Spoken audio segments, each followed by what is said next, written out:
जय भीम। साथियों, उत्तर प्रदेश के जनपद मेरठ से दिल को दहला देने वाली घटना सामने आई है, जहां एक दलित बेटी अपनी मां के साथ खेत पर जा रही थी और कुछ है सामाजिक तत्वों के द्वारा उस बेटी का रास्ता रोका गया, जबरन उसको अगवा करने का प्रयास किया और जब मां के द्वारा विरोध किया गया, उसको रोका गया, तो उन हरामखोरों के द्वारा उस मां का फरसे से सर फाड़ दिया गया और साथियों इलाज के दौरान उस मां की मृत्यु हो गई। और आज अभी तक 24 घंटे से ज्यादा बीत चुके हैं, मां की डेड बॉडी घर पड़ी हुई है, लेकिन उस लापता बेटी का कुछ भी अता पता नहीं है। पुलिस ना अपराधियों को पकड़ पाई है, ना पुलिस उस बेटी की कोई खोजबीन कर पाई है और अभी भी पुलिस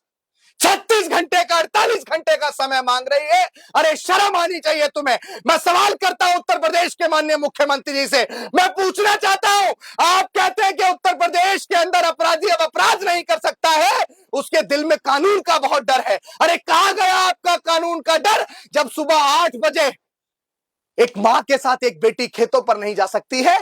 और देश के गृह मंत्री जी कहते हैं कि उत्तर प्रदेश के अंदर एक 16 साल की लड़की सोने के आभूषण पहन के भी रात को 12 बजे घर से बाहर निकल सकती है और अपने आप को सुरक्षित महसूस करती है। मैं गृह मंत्री से कहना चाहता हूं, ये वही उत्तर प्रदेश है जिस उत्तर प्रदेश में आपकी सरकार है, भारतीय जनता पार्टी की सरकार है और आपके बुलडोजर बाबा की सरकार है, जो अपराधियों के घरों पर बुलडोजर चलाते हैं। लेकिन एक दलित के साथ इस तरह का कृत्य हुआ है कि हम ये मान ले मुख्यमंत्री जी, आपका बुलडोजर सिर्फ किसी मुसलमान के घर पर चलता है, किसी दलित के घर पर चलता है या किसी ओबीसी के घर पर चलता है, क्या आपका बुलडोजर आपके सहजातियों के ऊपर नहीं चलेगा? लेकिन मुख्यमंत्री जी, मैं आपसे कहना चाहता हूं कि अपराधियों की कोई जाति नहीं होती है, अपराधियों का संरक्षण नहीं करना चाहिए। अगर अभी तक उनके घर पर बुलडोजर नहीं चला है, अभी तक पुलिस उन्हें नहीं ढूंढ पाई है, अभी तक उनका एनकाउंटर नहीं हुआ है, तो हम ये मानते हैं कि अपराधियों को सत्ता का संरक्षण प्राप्त है।